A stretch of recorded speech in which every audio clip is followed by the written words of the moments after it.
I'm Isa Kutan.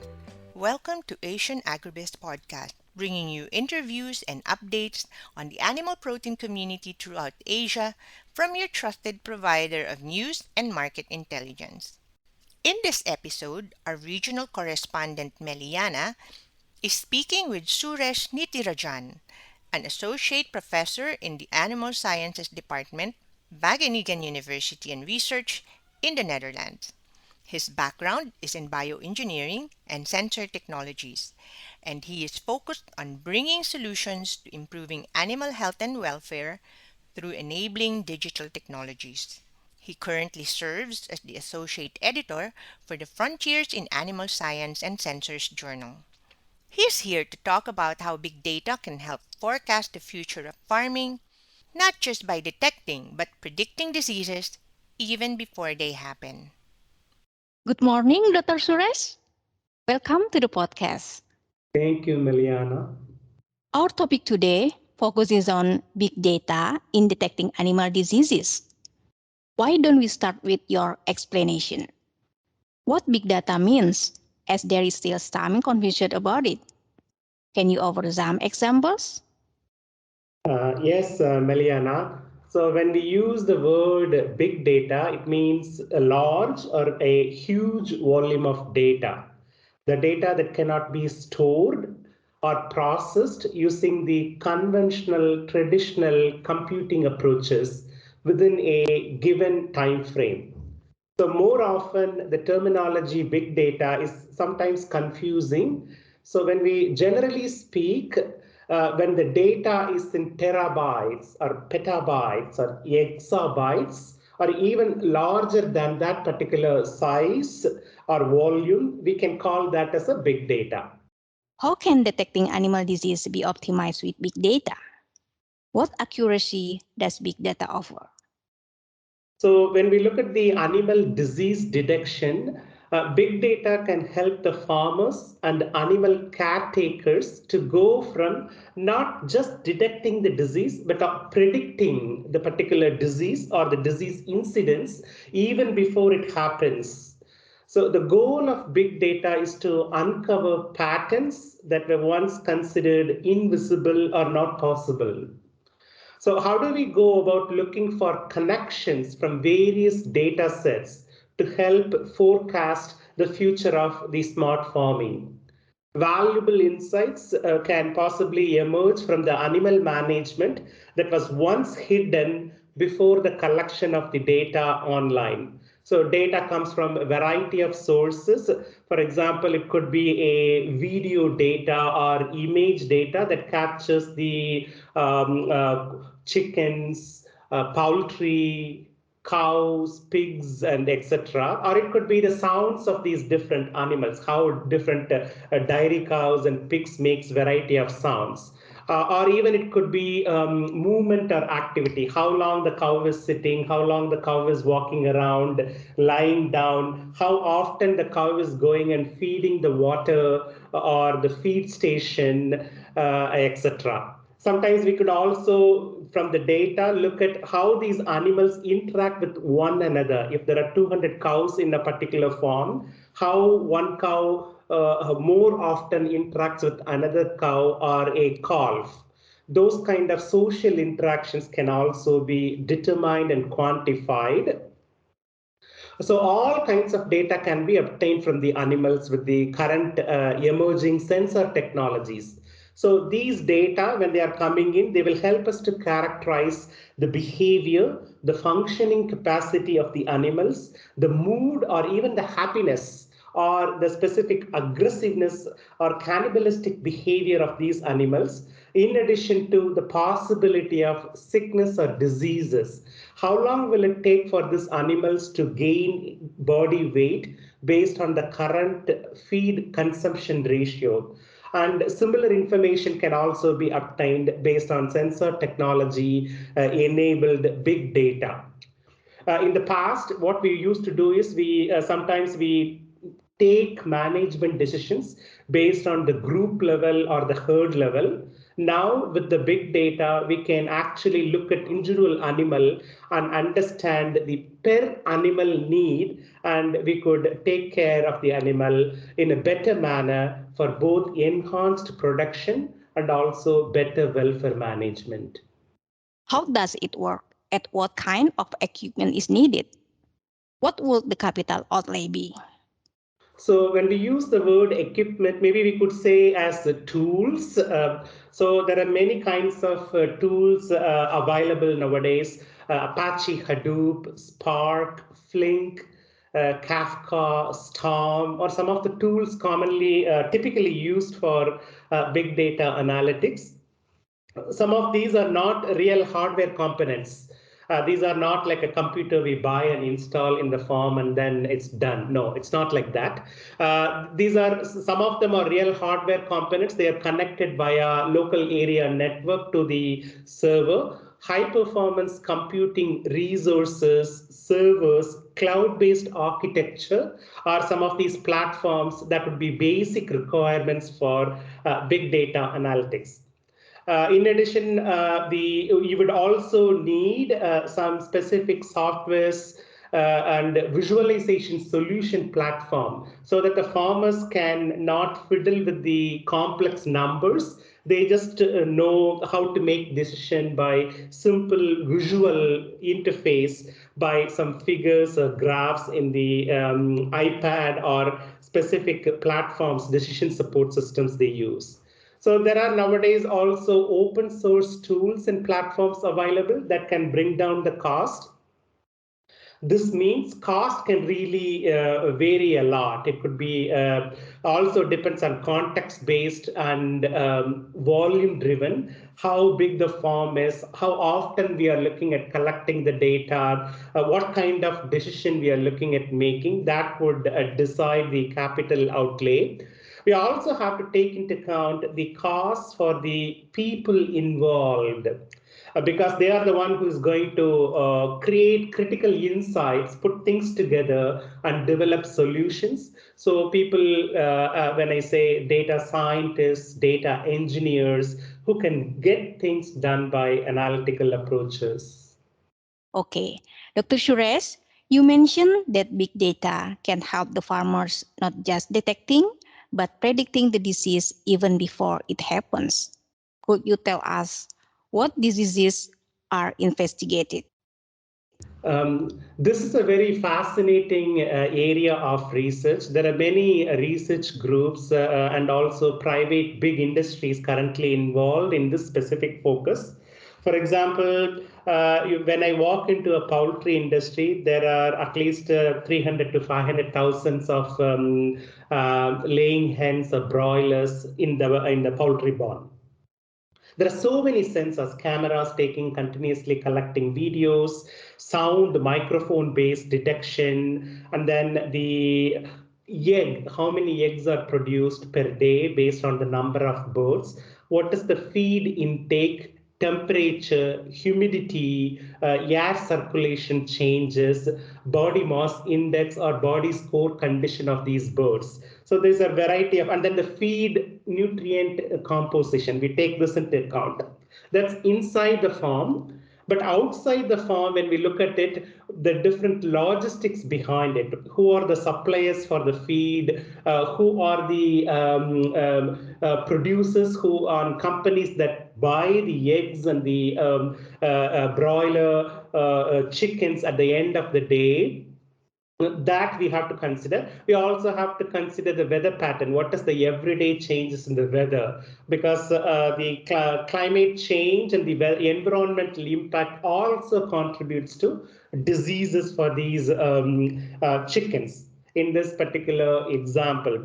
So the one way is, how do we go about predicting avian influenza even before they happen? We know that specific high pathogenic variations such as H5N1 or H5N13 virus strains can basically cause these avian influenza, and sometimes we have to completely quarantine these farms. So what are the indicators of changes in the welfare and the health? So when I say the indicators, if there is a small deviation in these multiple heterogeneous complex variety of multimodal data that are happening in a moment by moment basis on a daily farm management in poultry, this tiny little variation, can we be able to pick up those small cues 3 months in advance, 4 weeks in advance? So by using specific machine learning and computational approaches via artificial intelligence, we can know how this particular indicator is connected to the disease or the welfare impairment or welfare sacrificing parameter. So we can connect to those. So once we have an idea, then we could say, hey, you know what? I can say with 95% confidence that within 3 weeks, your birds are going to get sick. You need to immediately provide vaccination or change the hygiene protocol that's currently being used in the poultry farm. So that's just an example for avian influenza. Similarly, for bovine respiratory disease and the porcine diseases can also be possible. What are the challenges in getting farmers or producers to accept and implement big data programs? How can these challenges be addressed? Okay, so what are the challenges in enabling farmers to implement big data programs? So when I look at it, there are two types of challenges farmers could potentially face in using big data, especially in the Southeast Asian countries and other Asian countries. One I would call as an organizational challenge. The second one is a technical challenge. Nowadays, farmers are much more, they have smartphone access, they are very much ICT literate. And also the internet speed is slowly becoming faster in the rural areas. Lots of government initiatives helping to provide access to internet. So the technical challenges can be a little bit easily solved better compared to the organizational challenges. Also, when we show the farmers that, hey, you know what, if you adopt this big data based program, your return on investment is going to be higher, they will immediately embrace. It's much easy for them to adapt and learn and use the technologies. But how do we go about making the big database solutions affordable for small scale farmers? Because at this moment, when we speak, it's a bit expensive for developing countries. So the idea here is if there are many users, then the cost can come down. So initially, for perhaps there can be subsidies by the government to encourage and allow the farmers in terms of boosting the number of farmers to use big data based solutions. And later, the cost can come down over a period. Using sensor technologies, we could also automate rather than manually person go and collect data. If we can emphasize a bit more automatization in processing the data, then this specific automating data acquisition can bring down the time and the labor involved, and then the overall cost can also come down. So this would allow easy access and adoption of these technologies. We also have to consider privacy and security issues and ownership of the data when providing and enabling the access to the farmers. So how do we allow and enable the farmers to own the data, as the data is basically collected in her or his farm and not the individual private companies? So who owns the data here? How do we ensure that the ownership is being provided to the farmers? What kind of common data exchange facilities be created by government? It's like a co-op, government funded, subsidized. So many farmers can access these platforms, these facilities It's a not-for-profit as a farmers co-op organization to allow easy access of big data enabled tools and technologies for farmers. I call this as a digital inclusiveness or innovation for everyone, irrespective of their scale of farming. So there are some ways to overcome these few challenges. We also have to consider when data is collected, sometimes they are inconsistent and they are not compatible. So the quality of the data that's collected has to be useful. So there should be some ways to enhance the quality of data during the acquisition and the collection period.